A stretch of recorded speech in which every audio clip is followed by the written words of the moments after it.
Hello friends, welcome back to guys desi delights. तर आज आपण बनवणार आहोत डिंकाचे लाडू. सर्वात आधी आपण किसलेलं खोबरं भाजून घेतोय.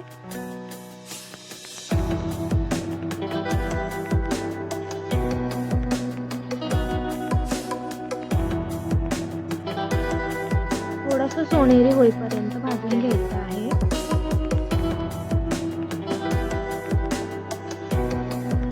सोनेरी झाल्यानंतर आपण काढून घेणार आहोत. त्याच कढईत मी 2 चमचा तूप,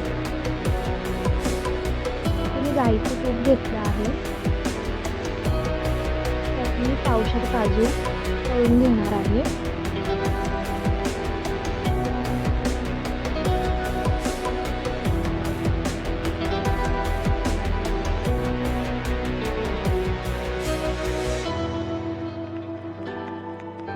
तळून झाल्यानंतर आपण ते काढून घेतोय.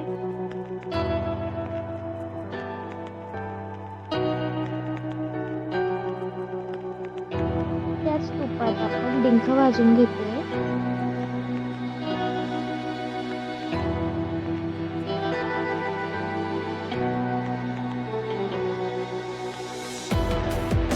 डिंक व्यवस्थित फुलण्यासाठी मी अजून तूप टाकून घेतलंय.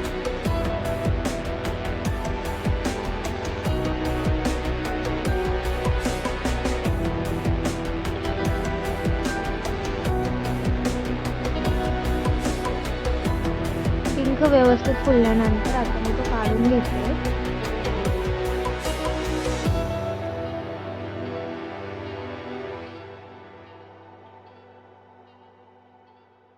याच कढईत मी आणखीन तूप घालून घेते. आता मी पावशेर बदाम यात छान तळून घेणार आहे.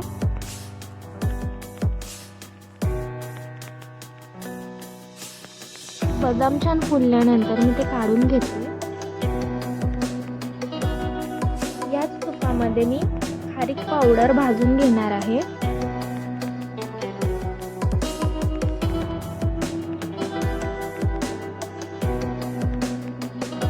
त्यात मी 1 किलो खारीक पावडर भाजून घेते.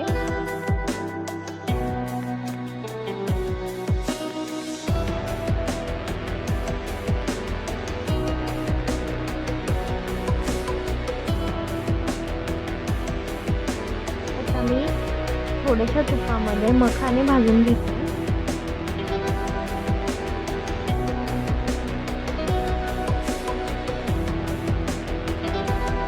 हे व्यवस्थित होईपर्यंत भाजून घ्यायचे आहे.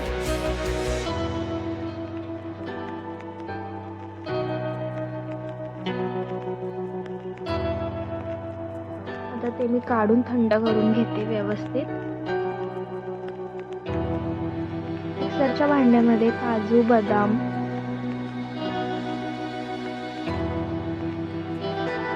भाजून घेतलेलं खोबरं,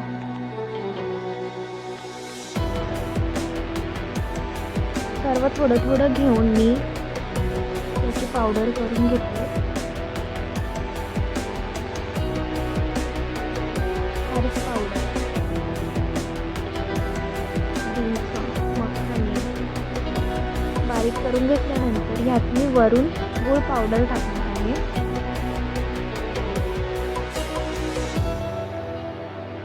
हे परत व्यवस्थित फिरवून घेते. अशाच प्रकारे सर्व मिश्रण फिरवून घ्यायचं आहे.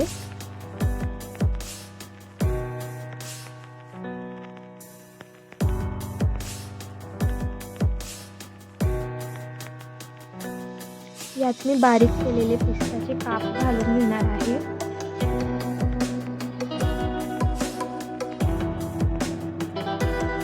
सर्व मिश्रण व्यवस्थित मिक्स करून घेतल्यानंतर त्याचे आपण लाडू करायला सुरू करूया.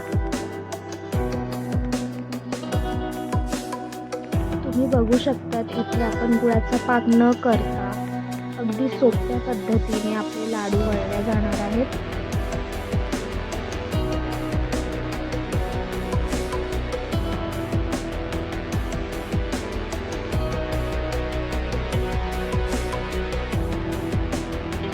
हलक्या हाताने मी ते लाडू वळून घेते.